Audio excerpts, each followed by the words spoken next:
Okay, I have received this question in a number of places, and I did want to kind of expand on how I got Wrigley and why I chose the route I went with him. And because this is a video about dogs and puppies, my dogs and puppies are out and about, so you're going to hear a lot of noises and squeaky and heavy breathing, and maybe even get some glimpses of the little man at some point in the video.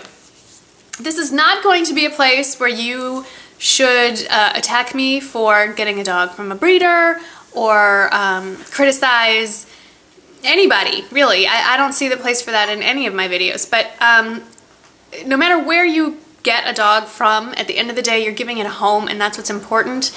And we all love animals if we're watching this, especially dogs, so that's kind of the place where I'm coming from.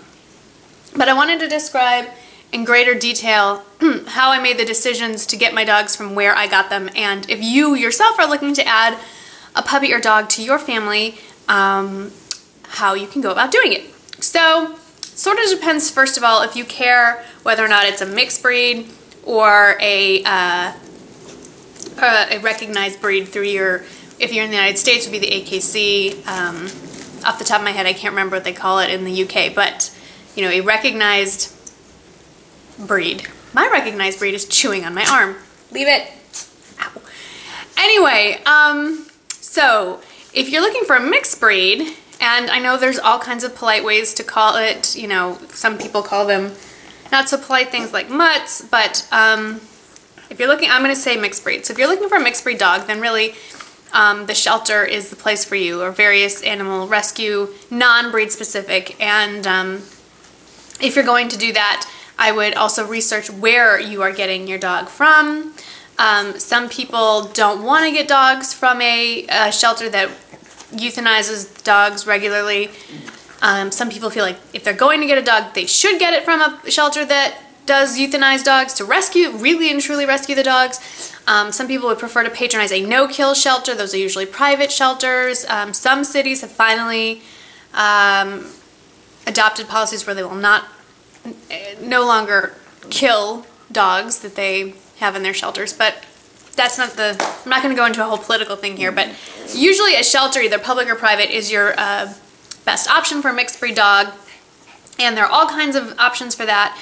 And the underlying thing to all of the places to get a dog is do your homework, really understand where you're getting the dog from. So that's for mixed breeds. If you want a purebred dog, for whatever reason that is, that particular style fits, that particular breed fits your lifestyle, you grew up with that dog and you want another one, you're familiar with the breed and you like the general personality, whatever it is, you've picked a purebred dog, or breed specific, let's just say. Let me start with where you should not get one. Now, if any of you have done this, I'm not criticizing you, and if you got a great dog from that, that's wonderful. But I don't believe in patronizing these sorts of things. Number one, big time no-no, do not buy a dog at a pet store. Never, ever, ever. If I'm not prone to violence, but I really want to do some damage to people who own pet stores that sell dogs. It's cruel. I mean, it's just, it breaks my heart. So yes, okay, there's going to be some political stuff. It breaks my heart to walk into a place like that and see these tiny little puppies crammed in these cages 24 hours a day, manhandled by hundreds of people who know nothing about dogs, sold to whomever because on a whim they decide they like the puppy in the window. That's not cool. It makes me sick. They're all going to tell you they're AKC registered dogs. Well, that means absolutely nothing. Almost anyone can get an AKC registration for their dog. It doesn't mean that they're show quality. It doesn't mean that the breeders, it means they were probably 99.9% likely that they came from a puppy mill. Now, the polite way to term them is, because I went into a pet store that sold dogs recently and I was obnoxious, and I was drilling them on where they get their dogs, and they said, oh, it's USDA approved. Really? Isn't that for like farms and livestock? I don't know. Anyway, don't get them from a pet store, please, please, please. Every time somebody does, it's an impulse buy. So often the dogs have health issues. These dogs did not come from a reputable breeder. We'll get into that later. It's never a good idea, ever. Plus, you're paying show dog prices for a dog that's not a show dog. So it's not even a financial bargain. Okay. I mean, we're talking thousands of dollars at a lot of these places. Especially my favorite is for the designer dogs. That would be a mixed breed. Okay. Pet stores, no. Another place, newspaper or internet advertising. In the old days it was newspapers, but obviously we've gone on to internet as well. Reputable breeders who truly love their dogs and want them to go to the best home and want to breed dogs in order to promote the breed and the health do not advertise in the newspaper. I kind of liken it to going to a plastic surgeon who advertises on billboards. Either one, probably not a good idea. Good breeders usually have wait lists for their dogs. They don't need to find people to advertise to. Their dogs are spoken for before the litter is even conceived. So, Mimi, my Westie that's on the floor somewhere. Okay, look. Look, look. Isn't that cute? They're just laying there chewing. Okay, there was your puppy break. So, Mimi, my mother-in-law got her from, I think, a newspaper ad. And there's nothing wrong with Mimi. I mean, she's not... There's nothing physically wrong with her. If you go by the Westie breed standard, she doesn't fit it exactly. That's okay. It worked out for us. We rescued Mimi when my mother-in-law passed away. We volunteered to take her because she was a 5-month-old puppy at the time. So I consider Mimi a rescue dog. That's where Mimi came from, and like I said, it's fine, but again, a little leery about people who advertise looking, because for them, it's a job. It's a way to make money. It is not a way to create families. Okay.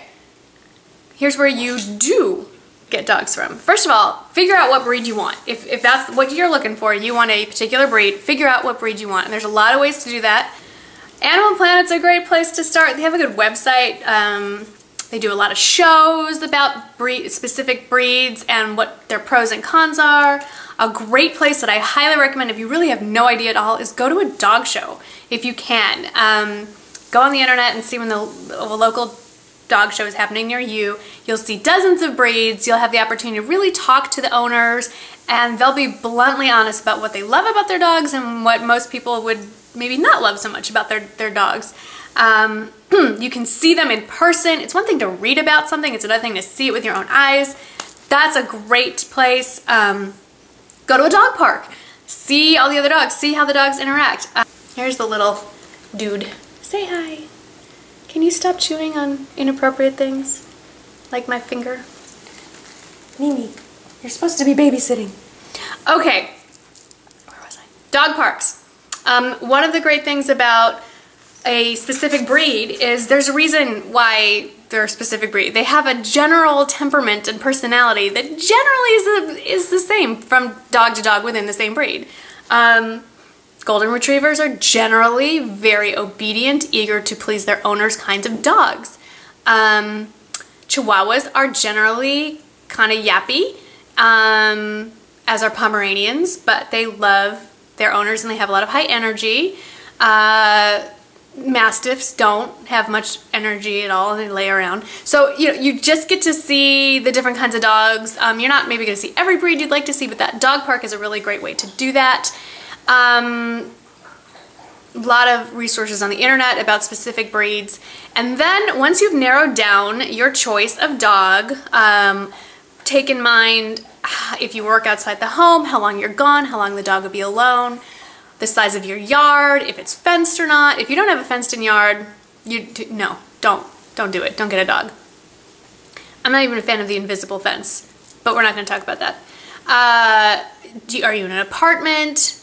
One of the reasons we chose the Westie breed for us when we first got married is because my husband was in the military at the time. We were going to be living in what we thought would be apartments for a very long time, or small housing, and we wanted a small dog with a big attitude that didn't need a lot of room, and so the Westie fit that for a variety of reasons. Do you have children? Do you have young children? Are you never planning on having children? How long does the dog live? How physically active or inactive? All that kind of stuff. This is a big decision. This is not something you should enter into lightly. It is like having a child. Sometimes it's harder than having a child. Anyway, so now you picked your breed. Where do you get the dog? You don't have to get your specific breed from a breeder. We picked Bosley. We wanted a Weimaraner. We crazily thought that would be a great breed for us. I went onto the AKC website, researched Weimaraners, and found a link to the Weimaraner National Club. Every breed that exists has some sort of national club that is made up of breeders and dog owners of that breed who love all things about that dog and have meetings and information and people to contact with questions, and it's fabulous. It's a great source of information and I highly recommend it. So I went onto the Weim national website. Weim is short for Weimaraner, and from there I found a rescue club in my state, which was Lone Star Weimaraner Rescue. And then we went on that website because I knew I didn't want a puppy. I did not want a young puppy, and I thought a great way to get a young dog or older puppy would be through rescue. And we did. We found Bosley. He was 10 months old when we found him, just about 11 months old when we took him home. And I like getting it through rescue because there's nothing wrong with the dogs. They've been abandoned for a variety of reasons. In Bosley's case, he had been bought by some very wealthy people to match their lake house decor. I kid you not. So when he was cute and cuddly as a baby, that was one thing, but when he hit 7 months and was a big, gangly, overactive Weimaraner, they couldn't handle it. So they dumped him at the pound, and the pound immediately recognized him as a purebred Weimaraner and immediately called the Weimaraner Rescue Club, who then came that day and took him and fostered him at somebody's home. And then 3 months later, I found him and he became part of our family over 8.5 years ago. So anyway, so I love rescue organizations, and also because they love that dog and they want to make sure that dog goes to an appropriate home. They don't want that dog abandoned again. So for us, it entailed several interviews over the phone, confirming that we have a vet. We already had Rookie at the time, so when we came to get Bosley, we had to bring our children and our dog that we already owned so we can make sure everybody got along. It was a very involved process. It was much less expensive than getting a purebred puppy from a breeder. He was $300 because he was considered a puppy, and puppies are more. Usually adults are about $100. And it was great, and we love him. I mean, he's crazy, but so am I, so it's a good fit. Now, if you are dead set on wanting a puppy from a breeder, and you can get puppies from rescue. I mean, there are always puppies, young puppies, 7, 8-week-old puppies that you can get through rescue. And if that's something you want to do, I highly recommend doing it. Rescue organizations are just amazing, staffed by amazing volunteers who just would do anything for those dogs. And they're truly wonderful people, and I'm grateful for them. And they're always having fundraisers and different kinds of events, so if you have a kind of dog that you particularly love and you want to make some kind of charitable donation, consider a rescue society. Anyway, I wanted to get my last dog for a while from a breeder, specifically a breeder that bred from the same family line as Rookie, because in my sick little mind, I wanted to get a piece of my puppy back. And I'm not going to cry. But Wrigley has some great great-grandparents that are in common with, that are shared with Rookie's line, and they used some dogs that came from the same line. So some of the physical characteristics are there, and I'm hoping some temperament pops through, and I really wanted a show quality dog. That's what I wanted. I'm not going to show him, but that's what I wanted. And I will tell you, it is really hard, at least for Westies, to get a Westie puppy. I made a lot of phone calls. I did a lot of homework. The breeder who bred Rookie no longer breeds. So I called Rookie's dad's breeder. She really was clear that she had no interest in selling a puppy to someone who wasn't going to show the dog. So that was out. But she did recommend to me another breeder in Texas that used some of the same bloodlines that might be more amenable. It still was not an easy thing. I had to go through kind of a couple phone interviews, I would say, and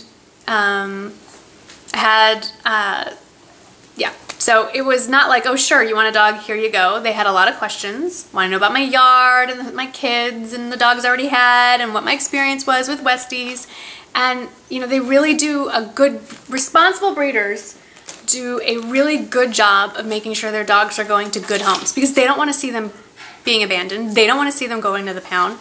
An advantage of buying from a reputable breeder, and when I say reputable, go to your, like I picked Westie Breed. So on the Westie Club website, it lists all their breeders that are affiliated with the National Club. If you can't find the breeder you're interested, if you can't find their name on their club's website, they're not that responsible of a breeder.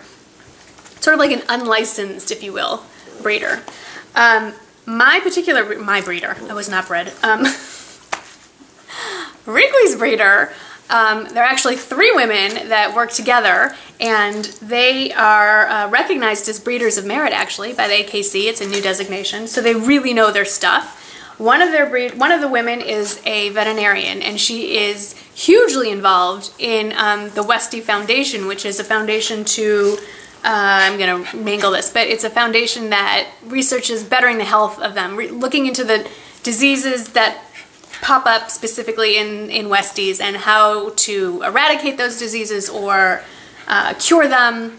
And the advantage of buying a puppy through a reputable breeder is that many of them are trying very hard to make sure that they don't do inbreeding and that they breed healthy dogs that are ideal specimens of that particular breed. It doesn't guarantee that you're going to have a healthy dog, but it's a pretty good bet.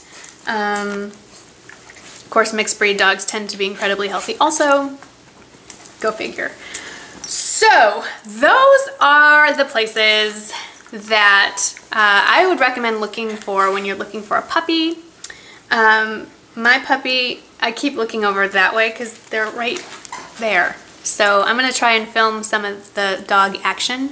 If you have any questions about finding a dog, as always, email me or comment below and I will try to answer as best as I can or send you in the direction of a better answer. And as always, before you bring a dog into your family, really consider it carefully. This is not, this is at least a dozen-year investment of your life and affections and money. They're not cheap. They're not cheap to buy and they're not cheap to keep, but they are, in my opinion, worth every second.